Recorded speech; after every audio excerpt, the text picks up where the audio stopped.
expectations. Thank you very much, Mr. I call the honourable member Rajan Prasad. Namaste. Namaste, Mr. Speaker. Thank you very much for giving me the call today.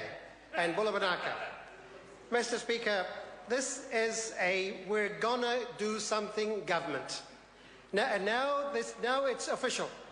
Because instead of doing those important things now, they're saying we're gonna do it, and we're gonna do it not now, but in the future.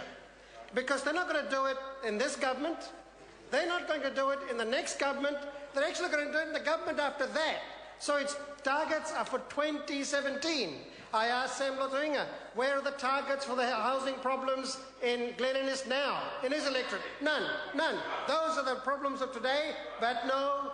And my friend Sue Williams, she is absolutely right. No amount of target setting is a substitute for solid action, solid programs and solid goals now, and solid changes now.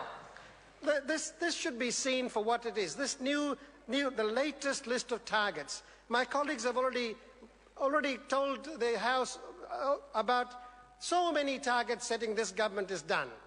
And this latest one is really, it's a bit like running up the white flag. We've given up, so we'll just come up with a few more targets. Mr. Speaker, this is quite pathetic, because what this government, the National Party government, has been good at is spin. And what they've now realised, what their polling is telling them out there, is that what they've been saying isn't washing anymore. And they're a bit worried. They're a bit worried, so now the only method they know is to come up with more targets, because that's been the only constant in their performance over the last 4 years.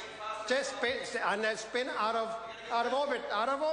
Absolutely. My colleague Mr. Clark is right. They're going to spin out of orbit any minute now. But the National Party is in its fourth year. They're very good at saying about anything that's not going right, what did the National Labour government do over 9 years? Well, I want to ask every member of that side, they have been in government 4 years. If these things are so important, and they are, many of these areas that the government is talking about, they are important. They're important now. So why aren't they doing anything about those things now? They've had 4 years to make substantial changes. They've had 4 years to address the real problems. But no, they haven't. They haven't made an iota of difference. In fact, what they've done, Mr. Speaker, is really ply their spin, and now we know, the public out there knows that this government does not have a plan, and the targets are not a plan. So their response has been to borrow like mad. And they have been borrowing like mad.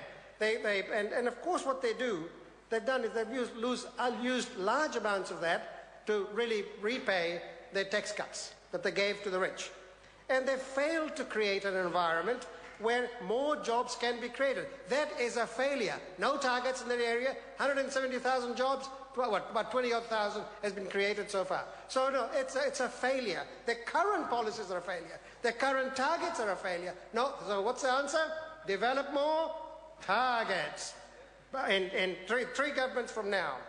And they've started also this unrelenting campaign against the most vulnerable in our society, the poor.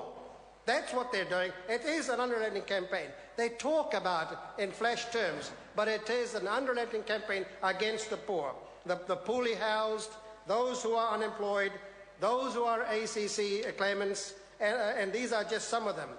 And they do all of this, Mr. Speaker, under the guise of welfare dependency. They must go to bed praying for welfare dependency. They've made it their badge of honor. Welfare dependency is a term that side has created as if this is some kind of sin to actually call on welfare when you need it.